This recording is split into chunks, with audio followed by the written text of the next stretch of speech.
Welcome to Moments with Marianne. This is your host, Marianne Pastana. And we're here today with special guest, Nita Sweeney, who's here to share with us her new book, Make Every Move a Meditation, Mindful Movement for Mental Health, Well-Being, and Insight. So Nita is an award-winning wellness author, certified meditation leader, mental health advocate, ultra-marathoner, and former assistant to writing practice originator Natalie Goldberg. Nita's been featured in the Wall Street Journal and also publishes the writing resource newsletter Right Now Columbus. So let's welcome to the show, Nita Sweeney. Thank you. I'm really excited to talk about this. These are my favorite things to talk about. Well, I'm glad that we are. And my goodness, your book is so impactful. Well, I think it'd be best if we just start from the beginning. Like, what inspired you even to get out and jog and start that process? So that is a long story.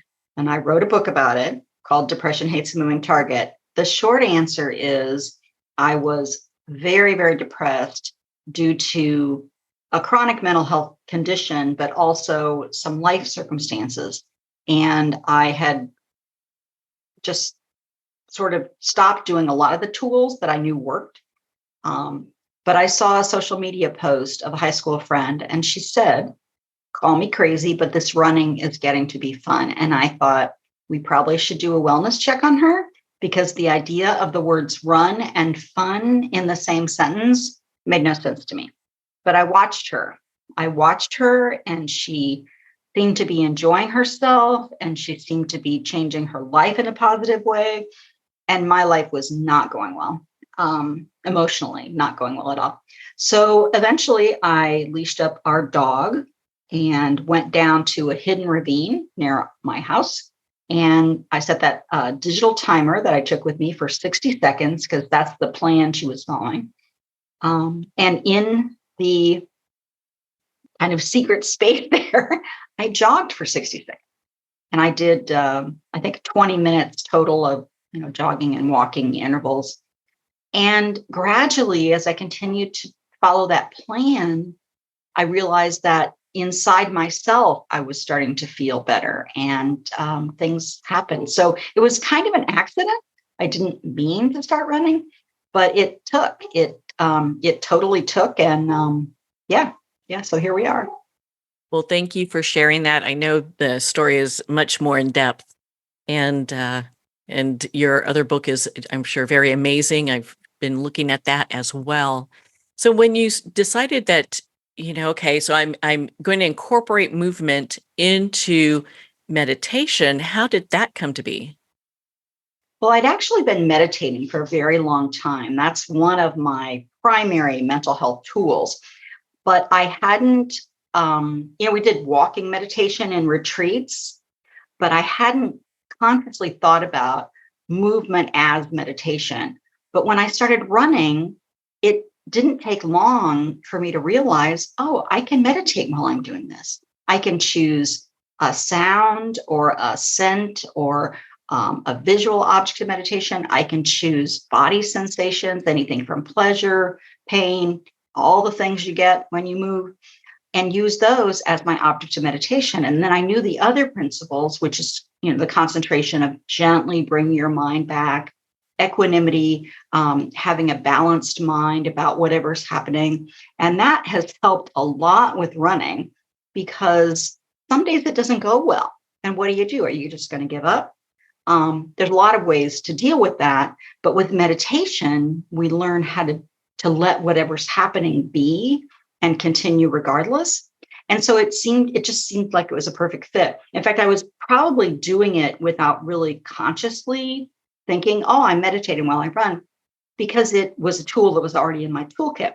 So when I started talking to people about it, I'm in a running group, and one morning we were all out on the trail, and somebody asked me about meditation because they knew that's a thing I did. And I said, oh yeah, I was just meditating just now. And the woman just looked amazed. She said, that's a thing? You can meditate while you run? And that's kind of when it hit me. Oh, this is something people don't really know about, or a small number of people do. So let's get this information out there. And I had had regular conversations with my publisher, and they really liked the idea of a book that's specifically about meditation while you move, because in most meditative practices, sitting is the posture. We see the person cross-legged, in the common posture, but that posture is only one of many that you can use. I mean, yoga, all those postures can be meditative depending on what you're doing with your mind. And so that's when it became really interesting to me. Oh, this is something that I can educate people who might not be aware of that. What do you think stops people from starting a process where they can go jogging or start meditating? Oh, I think it's mostly their mind. I think it's mostly the idea that this is going to be hard. It's going to be, I'm not going to be good at it.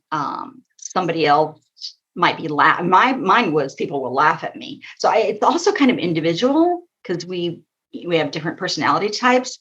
But for me, it was people are going to laugh at me, or I'm too old to do this, or I'm too overweight to do this, or I'm going to kill myself by I'm going to have a heart attack. I'm going to give myself a heart attack. So there's a lot of different reasons. I think with meditation, people think that they have to calm their minds. They think, oh, my mind's too busy, I can't meditate. Whereas actually, the calm happens to you. You have tools. I have a tool that I use to try to allow my mind to calm. But there are days where it's very chatty in my head. That's just the way it is. And so I think there's just these common misconceptions. It's going to be boring. It's going to be too hard. It's a waste of time. I can't do it. I'm not good at this. Doesn't interest me. It's, again, the boring thing. Lots of myths around it. I've heard some of my friends say, well, I don't really think it's for me, but it sounds like there's almost a fear base to just starting because they just don't know where to start. Yes, that's the other thing too. I don't know. I mean, I think there's just so much information out there, and yet it can be really intimidating because, again, the common thing you see is somebody who looks on the outside really peaceful. But when if you tried to sit and you haven't sat before, the mind is going to go, wait a minute, what are we doing? We're being still here. The eyes are closed. Is it time to go to sleep? And then if not, then the mind goes, well, we really should be working on the grocery list, or there's that project at work, or man, we need windows in the house. And how are we going to pay for that? The mind is doing its thing. And I think there's just a lot of misinformation, or not misinformation, but confusion about what meditation really is. Whereas all of those things can become part of the practice. And I that's kind of what I'm trying to do, is make it really, really accessible, really, really simple, to kind of clear the cloud of confusion around what it means to practice, why you would practice, and how to practice. What are some of the benefits of movement? We don't have enough time. No, I'm just joking. um, oh, well, the biggest one is, of course, physical, is that you're just by walking around the block. If you're not usually walking around the block, you can increase your lifespan just by walking around the block. There's tons of science about that. And the more you exercise, the more, to a point, the more that you get that benefit. So that's the physical benefit, lowered blood pressure, the cholesterol counts can go down. I mean, all the numbery things that your doctor's going to look at, all of those gradually can improve with any kind of movement activity. Pickleball, Brazilian jiu-jitsu, walking around the block, any of it, it all counts. Then the emotional benefits, lots and lots of science, many, many studies that talk about what an antidepressant movement is, how mood lifting, how beneficial it is to your kind of psychological well-being, to get your heart rate up just a little bit, possibly break a sweat.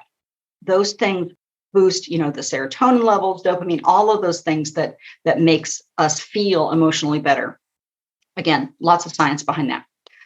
Cognitively, people who exercise tend to have sharper minds. They can do I think I'm trying to think of the study, and I'll get the numbers wrong, and I apologize for that. I'm not a mathy person. but they had two groups of students, and they had one group of them exercise before they took a test and the other group not exercise. And the people who exercised did better. Just, just these basic kind of number things. There's lots of benefits. And I know that for me, the benefit that I make no promise about this, but I was able to get off many of the depressants, the mental health medications that I was on. At one point, I was on 6 medicines. I think I was on 4 when I started running. And eventually I started to have the side effects of being on too many medications, and they hadn't changed the medications. And I'd been on these medications for years. So the doctor figured out the only thing that had changed was the movement.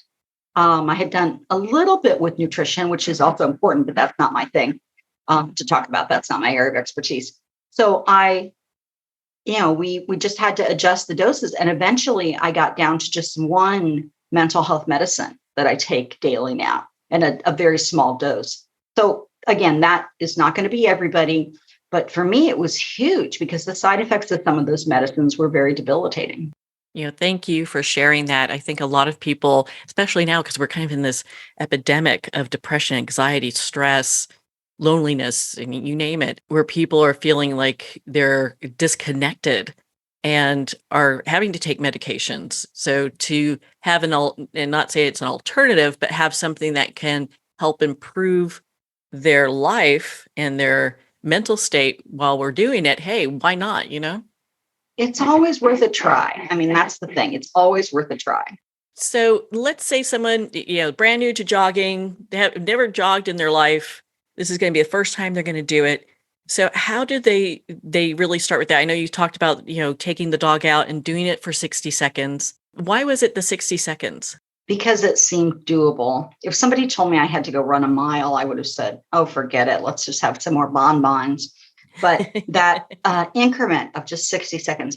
And the plan said a lot more than just 60 seconds. I think it was 60 seconds of jogging, and then I think a minute of walking. But what I would say is go online and find a Couch to 5K plan, contact someone like me who offers coaching, join a group, but do it in a very gradual way, because that's the other thing that people do is they think, okay, I have to run.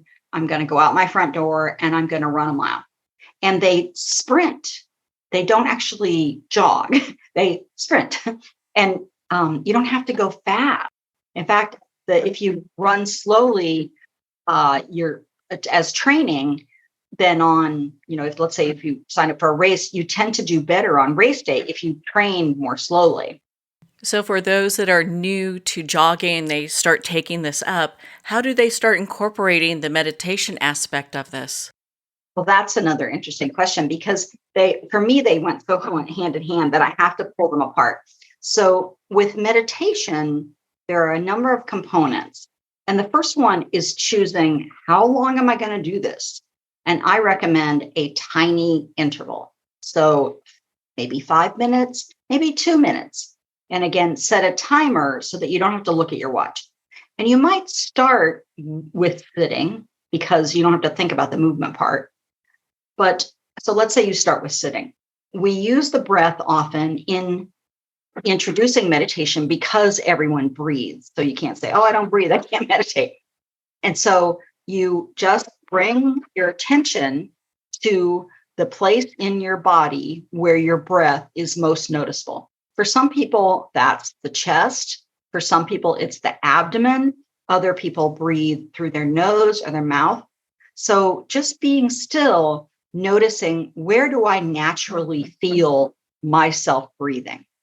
And then when your mind wanders, which it will, you just gently bring it back to whatever that place is in the body where you naturally feel the breath. So that's sort of the very beginning thing.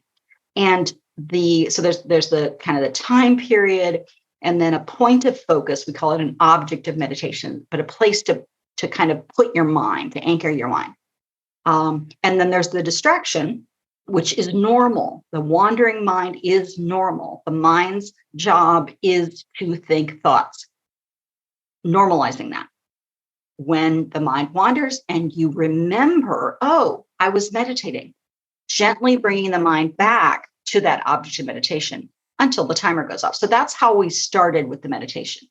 To incorporate that in movement, you can do the same thing while you're moving, or because the movement is more physical, often we use a body sensation. So it might be the sensation of one of your feet hitting the ground, so left foot. Or it might be like, for me, I have a weird little ankle thing. It's just a genetic defect in my ankle. And as a result of that, I have some extra sensations in that ankle all the time. Almost everybody has something like that where, oh, my left shoulder always just kind of talks to me a little bit. So use that. For me, often I do what I call my left foot meditation, because that's an object where I can place my mind and gently bring my mind back when my mind has wandered. And I'll choose maybe for the first half mile, or maybe I'll start with a half mile where I'm not meditating. And then at the half mile mark, I'll do, half a mile to the end of a mile. And that probably sounds long for some people who don't exercise, but for me, it's not. So pick what feels totally manageable so that it's not going to freak out that part of your mind that is convinced you're trying to kill it by exercising or by meditating. Because we have those sort of dinosaur reptilian parts of the brain that are trying to protect us, and they're not logical. So we have to do things in intervals, tiny little kind of desensitization to make it manageable. And that's how I combine it. And again, I use the most basic thing to use in movement is body sensations. It might be, if you're playing a racket sport, it might be just feeling the grip of the racket anytime you're serving. So let's say you're serving the ball. Anytime you're serving, just notice the feeling of the grip of the racket as you serve. If you're dancing, let's say, you might notice a spot on the wall. And anytime you are facing that wall, notice that spot, something like that, so that you have something that's real simple that you just bring your mind back to again and again as you're doing whatever the practice is. And with some sports specifically, you usually want to do it just when you're practicing, not when you're competing. And then it will carry over so that focus and attention will carry over to the day that you are competing, so that focus, calm, and concentration will be there for you, available to you at that time. But it's all practice. And so we practice when we practice. How long have you been running? I started in 2010. So it's been 12 years now. Oh, I just had my run-iversary is in March. Oh, well, congratulations. Thank you. And during this time, because you went from not running at all, what type of running events do you do now? Well, it depends on kind of where I'm at. I've had a few months where I've had a little, it's not V virus, but some kind of a bug that I'm having trouble shaking. And so I've done a bunch of tests.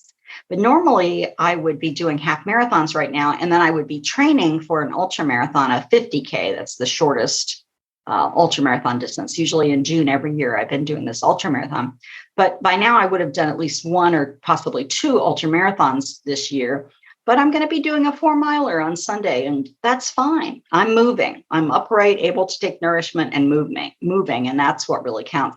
I've done, to give you the laundry list, I've done more than 30 half marathons in 25 states. I'm trying to run a half marathon in each of the 50 states. That's been kind of a fun bucket list-ish goal. I've done 3 full marathons and 2 ultra marathons. I've done a ton of 5Ks and 10Ks. And I say that just to say, if I can do it, you can do it. But you don't have to do that. So don't feel like I'm saying you must be a runner or you must do these long distances. That's just what appeals to me. My big message is find something that sticks. Find something that brings you joy. Know yourself enough to figure out, do you need a competitive sport? Do you need to work with a group?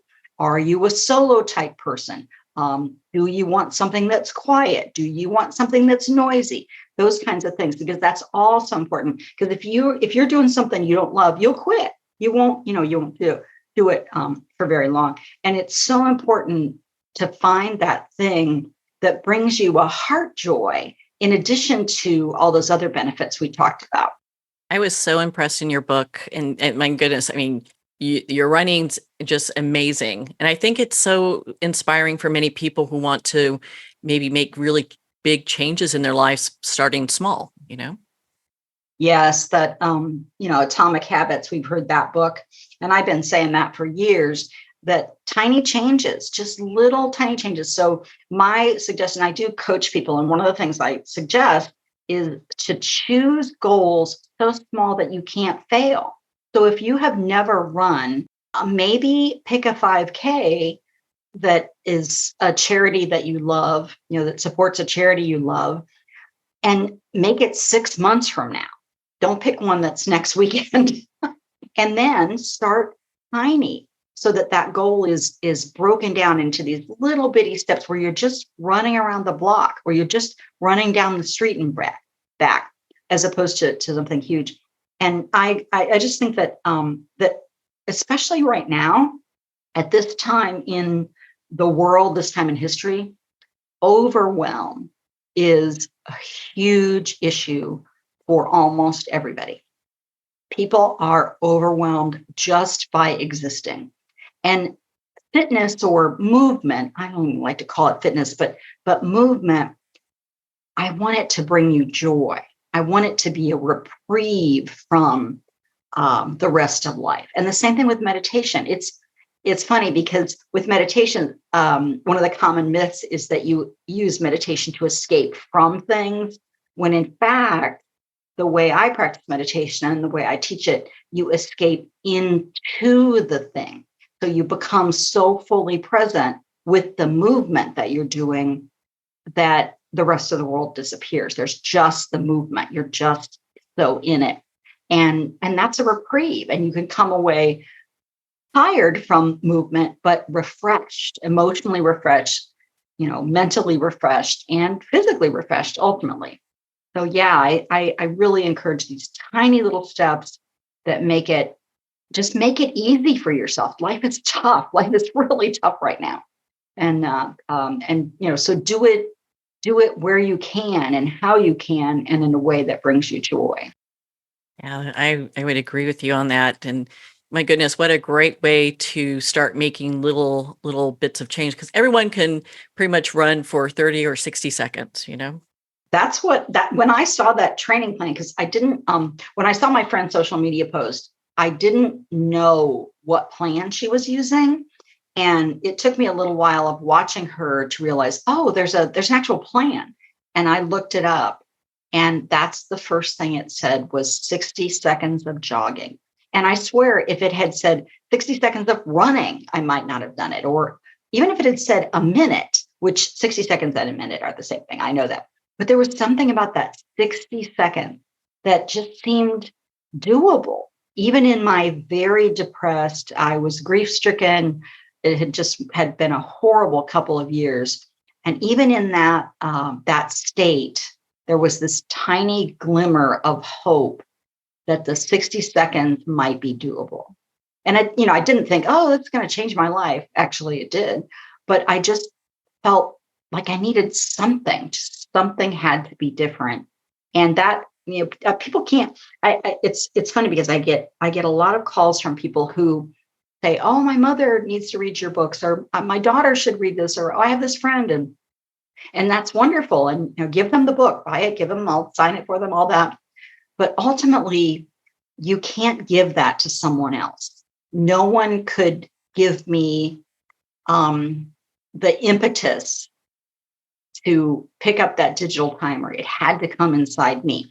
Now, my friend posting was the seed that was planted, but it had to grow inside me until I got to a place where I was ready to make a very gradual change, but to make a change, something that felt very scary to me.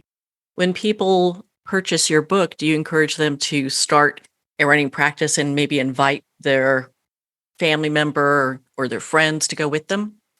Yes, unless they're a real loner, or they're really a scaredy cat like me. And then I say, find some hidden ravine and take your dog and just go down there and do it until you feel comfortable. If you're a person who runs and you see someone who doesn't, then yes, and you're concerned about their welfare, invite them and meet them where they are. So that person that you love may not be ready to show up to your running group. That may be too much. But you could say, how about if we go to a park and let's just walk around a couple times and maybe we'll jog a little bit. You have to start people very slowly and meet them where they're at. And then I know at times in my life when people have done that for me, I believe more by their actions sometimes than their words. And so when they show up like that for me, I think they really care. And then that makes me a little more open to make a change or try something that might be scared. I'm a very anxious person and with serious mental health issues. And so someone who doesn't have that situation might be more inclined to say, oh, sure, I'll go to your running group. That would not be me. It took me 6 months before I actually went to somebody's running group, even though I'd been invited for a long time, because I just had to get, I just had to get enough strength within myself to realize that I would be okay. And then, of course, I showed up and they didn't mention that there were 500 people there. But then I was there and it was sort of too late. And that's probably a good thing. We have a You're huge committed. Yeah. Well, I'm in Central Ohio, United States, and Columbus area, and it's the 15th largest city, 15th largest metropolitan area in the United States. So it's actually that's normal for us to have a huge running group. It's sponsored by a local running or a national running store chain. So it's pretty normal. And I just didn't put any of that together at all. But it was fine. It was just fine. Because when we ran, I'm still in that group, we run according to pace. And so you're only actually with 20 or 25 people. You're not with that whole crowd, because there's everybody from the, like Boston marathoners, 5-6 minute milers, to the walkers, and a whole bunch of groups in between. So I didn't actually have to run with that many people. It was just this little group. And even within that, the trails are narrow. So you're only talking to or having to interact with really one person, maybe beside you, a person in front of you. It's not as intimidating as I thought it was going to be at all. I could see where that would be a little bit easier, because then you can do some running. And then if you figure, okay, I need to take a break, you could still get into the walking and kind of do the combination of the two, right? Yes. And I now, excuse me, I do what is called run, walk, run. It was it was coined by a man named Jeff Galloway, who is an Olympian. And we actually have a group. We have several different pace groups that do run walk. And so the whole group is, running for 1 minute and then walking for 1 minute and running for 1 minute and walking 1 minute. But most importantly, afterwards, we go to breakfast. And that's the most important. I could see that.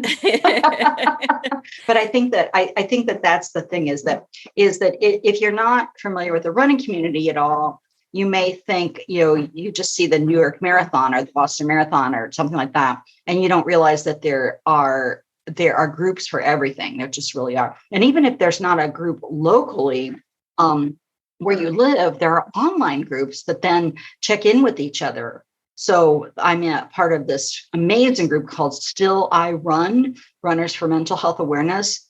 And they have different chapters around the country. But even if you're not in that chapter, there's a online group, and people post in, hey, I ran 2 miles, and they might talk about their emotional state that day. There's always a person that types med check just to make sure everybody's taking their meds, things like that. So there's lots of different, and that's a more mental health focus. But even within regular groups, there's groups for people who are trying to set a certain pace, or people who are different age groups, or people who are meeting different goals, or people who are just starting out. There's all kinds of groups now that we have the whole online world available to us. Could you mention that website one more time? No. Yeah, it's Still I Run, and it's stilliRun.org. And it's a great mental health running community. They're mental health runners for mental health awareness, I think is their tagline, but so it's STILLI Run, RUN, STILLIRUN.org. Thank you. I think having a resource like that, especially now, is so good to hear where people can kind of start off. And you talk about the meditation part quite a bit, of course, in this book, and it's just amazing. I love how you start, basically off of talking about the present moment. And aren't we always in the present moment? Like, what's the difference?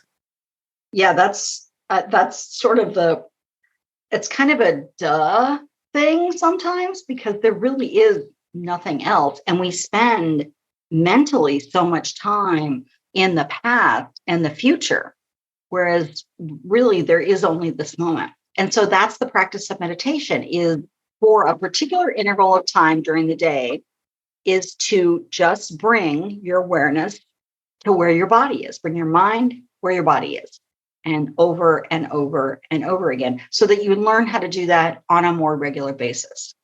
And then with a quality of mind that is, we call it equanimity, but it's like an impartiality or a balanced mind. And that helps us learn how to be with difficult things, and also how to experience joy more fully, because we're not pushing and pulling on it. So as we are starting our practice and using these techniques to bring our awareness back, it's, I mean, we can expect that our mind's going to wander, and then we just gently bring them back, right? Right. And that's, again, one of the biggest myths, probably the most common thing I hear. I can't meditate because my mind is too busy.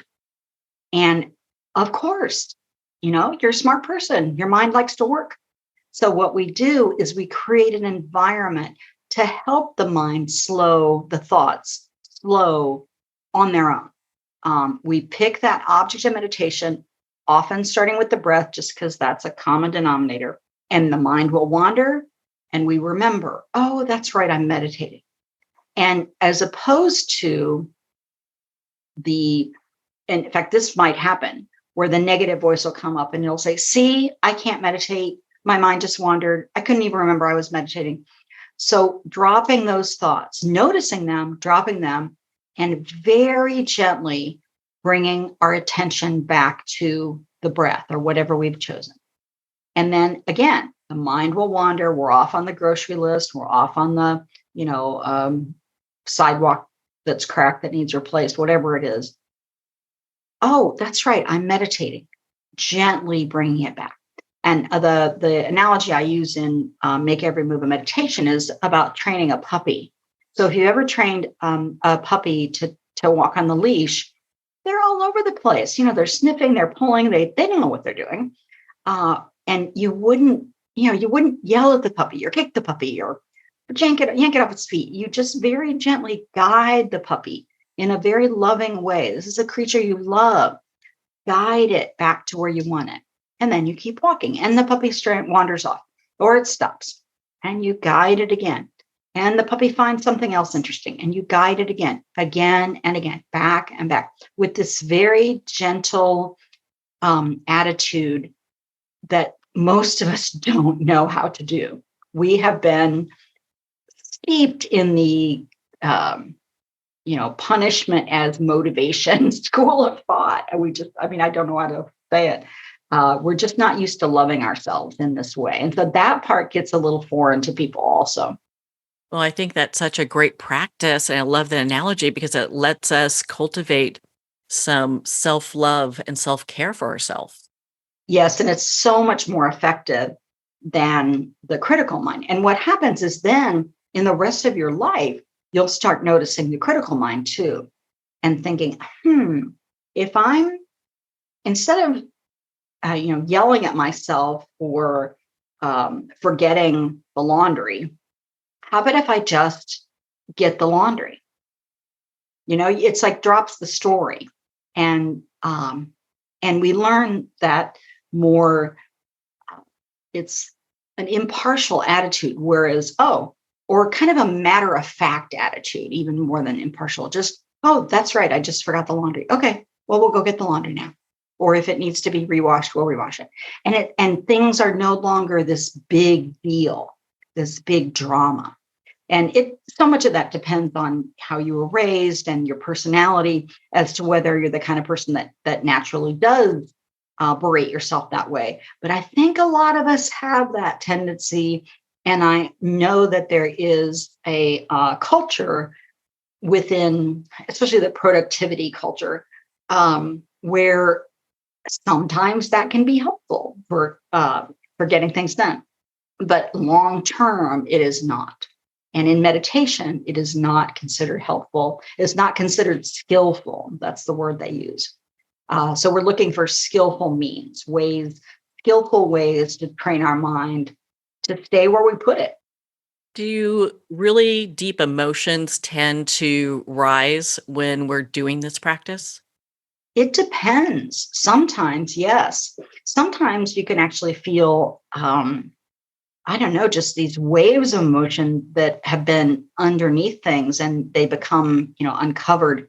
There's an entire line of training that's being incorporated into all mindfulness teaching and meditation teaching about trauma informed. Because if you're a person who has experienced trauma to the point that it is impacting your life negatively, when you meditate, that might come up and you might need to talk to a mental health professional about that. But a lot of meditation teachers are trained to deal with that.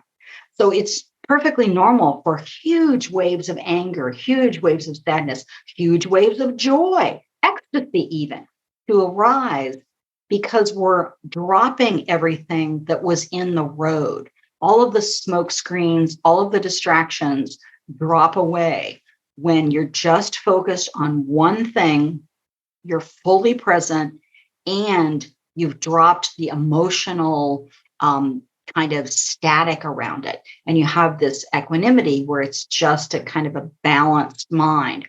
And that allows all of those thoughts and body sensations around emotions to appear in ways that they might not have before. I find that so fascinating. It would appear to me that people are having an opportunity to work through some things that maybe have kept them stuck. Yes, and you work through them in a different way than there's some therapies that work through them in a very similar way, but you work through them in your body. So anger, for example, has physical sensations associated with it. There are also often thoughts associated that may be mental pictures or they may be words in your head. Actual, you're like hearing people saying things. And I'm not talking about voices like psychotic voices, but we all hear, we remember words, we remember sentences, or like TV shows. You'll remember, you can hear somebody on a TV show say a thing that in your memory. So those thoughts and body sensations are what actually make up the emotion. And in meditation, we learn how to be with those as they arise and pass and separate them out so that we notice the maybe a burning sensation in our throat or our gut, maybe a mild tension in our head, alongside thoughts or a visual memory that are happening. And that often all happens so fast that we don't even realize it's happening. And with meditation, we can allow it to arise at its own pace and we're fully present with it. And then it will pass. And when we can let it pass that way, it processes in a different way and it becomes unstuck. It has its own little flow. Whereas often we're pushing and pulling on it. We don't want to experience the anger. Or for some people, anger is very motivating. And so they want to experience the anger. They're like trying to supercharge the anger to get themselves doing things or get themselves motivated. And with meditation, and all of those are totally legitimate ways of coping. But with meditation, we don't do either of those. We just let it be exactly as it is. And notice what that's like with as much focus and, with as much concentration as we can, so that it is just that experience as it's happening in real time. So we're not, we might bring up a memory and work with that, but mostly the memories will arise on their own. So we just create a container for the emotions to arise on their own. And then through the practice, we allow them to do their little dance, is what we say. They rise up, they do their little dance. And if we don't push or pull on them, usually they then pass away, and then they might rise up again. But it's just a different way of processing, is kind of the word that often you use in therapy. And it's a little different than therapy, because you're not necessarily bringing things to mind or talking about things. But there are there's some overlap with meditation and therapy, where they do what they call embodied therapy, where you're actually working with the physical sensations. And also in, I think EMDR, there's different. I'm not a therapist, and I have to be careful not to get into that. I've had a lot of therapy, let's just say, but I'm not a therapist, and I have to be careful not to go into that. But there are different kinds of therapy where they use very similar techniques. Mindfulness, really, it's mindfulness practice. And I guess you could call them mindfulness informed therapies that are very, very effective to help deal with very powerful emotions. And, you talked at the beginning about why some people might not want to meditate. And I always wonder if there isn't some sub or even unconscious part of them that thinks, yeah, just not sure I want to go there. And I completely understand that. I totally understand that. But I also know that the mind often only gives you what you can handle at a particular time. And so I don't think that the fear is justified. But that, again, that's not a logical part of the mind that is saying that. That's that kind of reptilian earthwormy brain, whatever, that's back there trying to protect us. And I just know that there's so many resources out there, and most of the teachers now are trained to deal with what happens when these often unpleasant, sometimes very large emotions arise, and they will help you walk through them very, very safely. Well, I think that's just so empowering, because these are the things that keep us stuck in places we don't want to be. And to be able to move through them, I mean, how empowering is that? Yes, and it is. It has been for me. It really has been for me. Like I said, I was meditating a long time before I started movement, and combining the movement with the meditation. So you're literally moving through the emotions.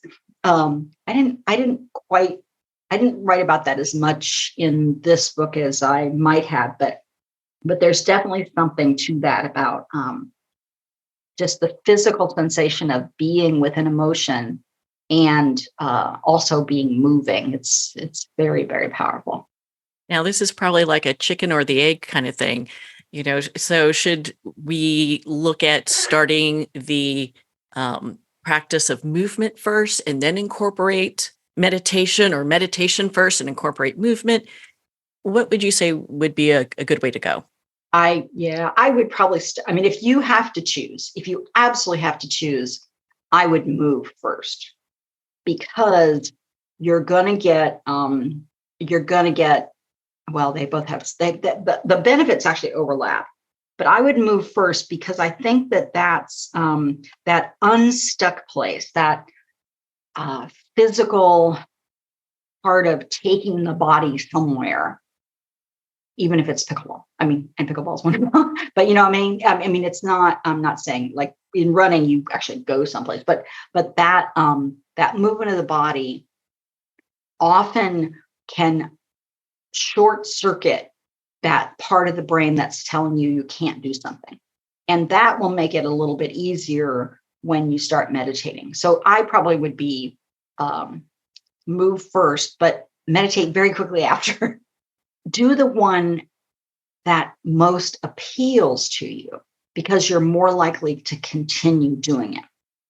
So you don't have to choose first off, but yeah, the movement, there's just something about that for me, it was the missing piece because as I said, I'd been meditating for years and I'd felt amazing benefits from meditation. But when I added the movement, it just added these neurotransmitters that weren't there. And so the meditation became so much powerful. Now, of course, it's possible that if I had moved, been a runner first and then added meditation, I might feel the other. You can meditate first. So yeah, that was definitely chicken and egg question. And a chicken and egg answer. I don't know. The one that calls to you first. Yeah, there we go. That's what is where I should have started. No, well, you did say that. You did say that. I know. Yeah. And that's, I think, important because a lot of times people are like, well, where do I start? Where do you even get going? And so this gives them a way to go ahead and start looking at this in small, like how you're talking, these small little steps forward. Right. Just take some kind of action. Really. In fact, that's how I actually ended the first book that I wrote, Depression Hates a Moving Target. At the very end of that book, it says one small action, any small action, just take that step, no matter what it is. Just get, because it's, inertia is, we always think of it, oh, I'm stopped. But inertia is also when you're moving and won't stop moving unless you're interrupted by a force. So we're fighting inertia in the sense that if we're stuck, we have to get moving. But inertia is also our friend in the fact that once we get moving, we will keep moving. I kind of like the chapter where you talk about whose idea was this, Yeah, one mind. But it's nice to be able to add, some input and levity on that, because I think a lot of times people will be like, oh, okay, I can do this, or maybe I can't, or they start running a mile and then they think they're crazy, Yeah. No, you're not. You need to meet my friends. I have 70-year-old friends who run 30 miles for fun. So it's a odd kind of fun, but that's what we do. Well, drop the mic on that one. You just need different friends. That's all. But that's one of the things I have said is find. So I'm not sure if I mentioned this, but there's a lot of reasons that running and meditation can be helpful, and one of them for me has been the community aspect. I'm not a social person. I'm an off the scale introvert. I need tons of time alone. In my little cave. And still, I need community. I need other people to model after. I need other people to give me advice. I need other people to give me support. And in both the meditation and the running communities, I have found that in different ways. So if that it comes back to this knowing yourself, of finding the thing that you need, and you probably need community, even if you don't think you do. And that's another thing that we're at epidemic levels with is loneliness. Loneliness is at epidemic levels in our society. So finding just some people that are doing whatever that crazy thing is that you love. It's not crazy, but you know what I mean? That thing, that unique thing, whether it's running, whether it's meditating, whether it's singing, I don't know what it is, but find that, and then find other people who are geeky about that in the same way that you're geeky about. Well, my goodness. I mean, Nita, I really loved your book, Make Every Move a Meditation. I thought it was such a great read and gives so much inspiration. Where can our listeners connect with you and be part of your community and learn more about your work? Thank you for asking that. Thank you for such kind words too. That means so much because you spend a lot of time writing these things, and then sometimes you feel like you're shouting into the void. So the best place to find me is on my website. It's nitasweeney.com. Spelled just like it sounds. It's NITASWEENEY.com. And I have a newsletter that you can sign up for there. There's also a free book, 3 tools for a happier, healthier mind.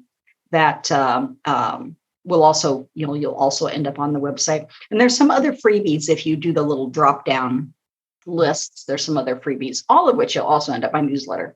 because that's the main way that I like to really interact with people. I'm on the social media channels, and I do have a Facebook group called Mind, Mood, and Movement, which I post a couple times a day in that. And so if you're a big Facebook person, that's good too. But again, my website and my newsletter are the place to get the books and to connect through the newsletter.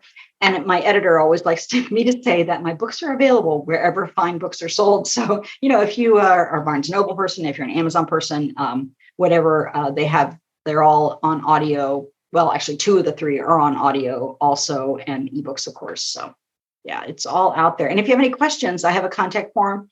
I love to hear from people. I love to get reader email. Oh, my goodness. Well, Nita, thank you so much for taking the time to be on the show with us here today.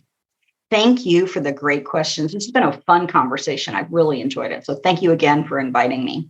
Well, thank you, Nita. It has been such an honor to spend this time with you and to talk about your new book, Make Every Move a Meditation: Mindful Movement for Mental Health, Well-Being, and Insight. As Nita was saying, Make Every Move a Meditation's available to Amazon, Barnes & Noble, and all indie retailers. And if you don't see it on the shelf, just ask for them to order it. And of course, remember to support our indie bookstores. Well, on that note, we're going to pause here for a quick moment, and we'll be right back after this message.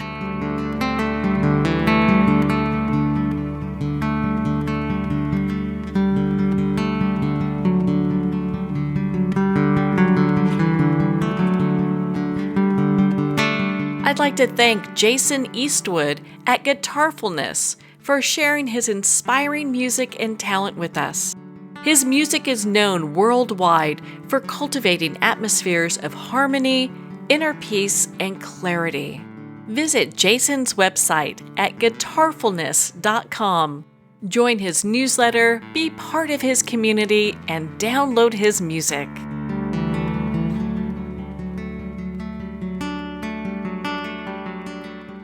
Well, we're at the end of our time today.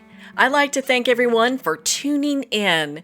You've been listening to Moments with Marianne, where we make every moment count.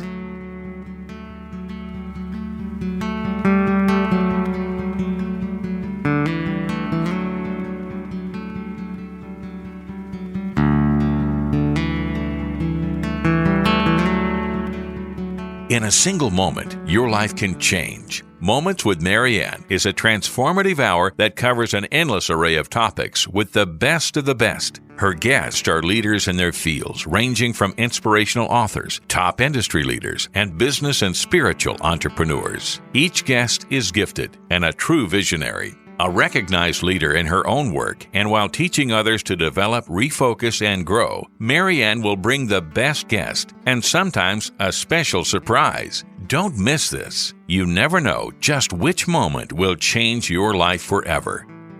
Make sure to tune in and visit momentswithmarianne.com for more information.